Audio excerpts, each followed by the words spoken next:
At some point in our lives, we have all wished we had a superpower. And I'm here to tell you today that all of us do have one. I used mine when I was really young, but it was not until 20 years later that I realized the power I possessed. When I was 6 years old, I did not know that all children my age could not go to school. I was in grade 1 and my school asked all students to raise money for the Healthcare Society of India. I did not understand what that meant, so I ran to my mom after school and I asked her to explain what I was supposed to do. And she told that all children are not fortunate to even have parents, and some families cannot afford to send their children to school. So non-profits like Healthcare help make that possible. This harsh reality deeply affected me. And I remember thinking, what is it that I can do to help them? So I took charge. For the next 10 days, every day after school, I went door to door in my condo building, asking each one of my neighbors to give 10 rupees, which is about 20 cents, to my fundraiser. And I employed every little tactic that my young brain knew at that time, like convincing my sister to give all of her pocket money to me, or bribing a friend with playdates if she could get money from her mom. I think the hardest one was proving to a neighbor that this nonprofit was in fact real and registered. And it was difficult in the time of no internet. In the end, I had a successful fundraiser and I got an award for raising the most funds in my school. But that's not the important part. The important part is how my small act to achieve my goal changed the lives of those around me, particularly my parents, because they were able to connect with me and teach me the core value of helping others, a value which has stayed at the center of my character over the years. This also allowed my teachers to teach all the students how to work towards a goal and how to be tenacious. My friend obviously found a playmate, and my building residents were able to understand some of the realities that existed in the society they lived in. But most importantly, the lives of the children that were served as a result of all these experiences changed forever, because they received the lifelong and the priceless gift of education. And I believe many of us may be living our lives like the 6-year-old me, not realizing the superpower we possess to influence and change lives. Throughout my life's journey, there have been certain moments that have helped me uncover this power that we all possess. And I would like to share 4 of these experiences with you, because I think they also shed light on some of the reasons we fail to understand our potential. First, I want to share my experience from 3 years ago when I decided to travel alone by myself for the first time to live and volunteer in a girls' orphanage in Peru. I did a bake sale for raising money to buy them school uniform, and I remember going with the mindset that, I'm doing this and I'm going to make an impact in these children's lives. But when I arrived, I saw these children live like one big happy family. They did not need me, my uniforms, or the chocolates I got them to make them more happier than they already were. Every morning I saw them join their little hands to pray to God, thanking Him for everything they had: food, water, shelter, each other, and me. I was the new addition in their list. And so it's very naive for me to think that I did anything for them, because the impact each and every child has on me is living with me every single day. These children taught me the true meaning of compassion and of finding joy in what we already have. So the lesson from this is very simple. Giving is not a one-way transaction. When we give our time or resources, it affects us as much as the person receiving it.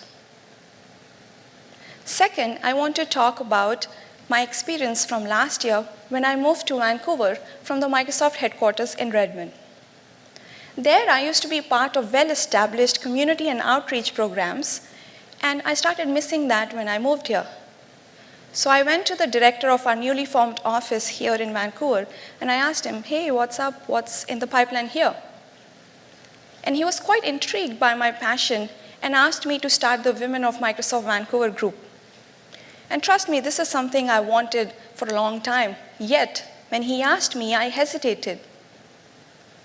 Because up until that point, I was living my life thinking, I'm going to do certain things when I'm at a certain age or when I have certain years of experience. But he smiled and said, you don't have to wait to be at a certain position to start making a difference. And that one line left me speechless. And it changed the course of all my actions since that day. And so I would like to encourage all of you to not think that we need to be at the ranks of Oprah, Gandhi, Steve Jobs to start making an impact. We are already empowered to do so by being ourselves and channeling our passions in the right direction. Another misconception that I used to have was thinking that we make our decisions based on our own thinking and rationale only. Like nothing else really affects us. We make our own decisions. Like I used to think I chose to go to Purdue University for my undergraduate studies because I did all my calculations, it was a top school, and I was making that choice. It was my decision. In reality, my dad's photographs of his time at Purdue did affect me as a child. Way before I found out that Neil Armstrong was the alumni of the program I was applying to. So even if we may think that whatever we are doing may not affect someone, it may be very well influencing their decisions. Jonah Berger, who's a social expert and a professor at University of Pennsylvania, in his book, Invisible Influence, shows that our opinions are deeply shaped by other people's behaviors, people who are not even connected to us, and not just in the big decisions, even in the small ones. Lastly, I want to share my experience growing up in New Delhi, India. Me and my sister had a beautiful childhood, and our parents taught us that if we put our mind towards something, we could achieve it. If we really wanted something, there was nothing that was stopping us. They taught us to dream, and they told us that the world was full of opportunities. So I took that dream, and I arrived in the United States to study engineering. But I was surprised because not a lot of girls seemed to have the same dream as me. And I wanted to find out what were the reasons for girls not choosing science and engineering as their majors. And once I did find those reasons, like my young self, I wanted to change that. So I started reaching out to local high schools, mentoring girls, bringing them into my classroom, and really showing them a glimpse of the future. And the most important part from all of this is noticing that my parents were just raising two daughters to the best of their capabilities. But little did they know that they were influencing daughters all over the world. So even when influence is invisible, like I shared in these examples, it is so strong that it can travel thousands of miles and affects countless hearts. What is going to happen if we start mindfully utilizing this power? Awesome things. I have 3 pointers. First, this can actually make us happier. Our emotions turn out are contagious. To be precise, if you are lonely, people directly connected to you are 52% more likely to be lonely. But if you're happy, your close friends are 15% more likely to be happy. Your friends' friends are 10% more likely to be happy. And your friends' friends are 6% more likely to be happy. It's called the happiness effect, which travels through 3 degrees of influence. Gustave Le Bon, a French psychologist, years ago showed this in his social contagion theory as well. That as human beings, we are actually wired to mimic emotions of those around us. And that's the reason people in a certain group behave a certain way, or a leader's mood affects people working around him. Or as simply as me smiling at you is going to make you smile back at me. This can also help us reach our goals, which is the second benefit of it. Research by 3 psychologists, Henk Arts, Peter Golvinson, and Ran Hassin shows that just by watching or reading someone strive towards a goal can make you adopt that goal as well. In one study, for example, they showed that people who read a story about someone trying to make more money were more likely to put in effort in trying to make more money than people who read a story which was not related to making money. Third, this can also make us better decision makers and our cities richer, which is very interesting. If your pattern of interaction is diverse and inclusive, you and everyone in your community end up making better decisions.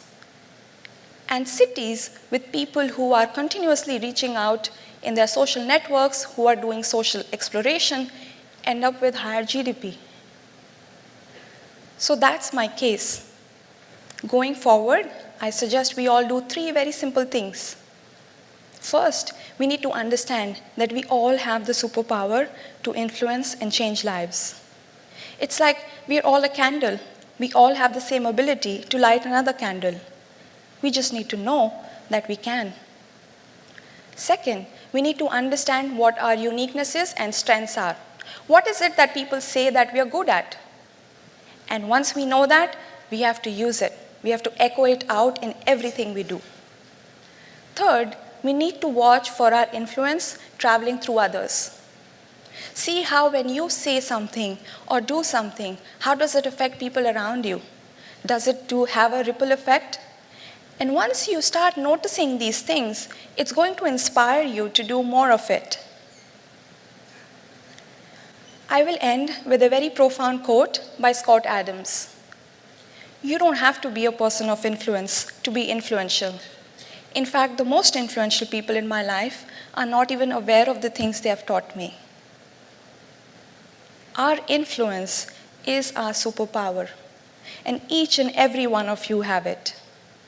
I hope when you go home today, you think how you will use yours to change the world. Thank you.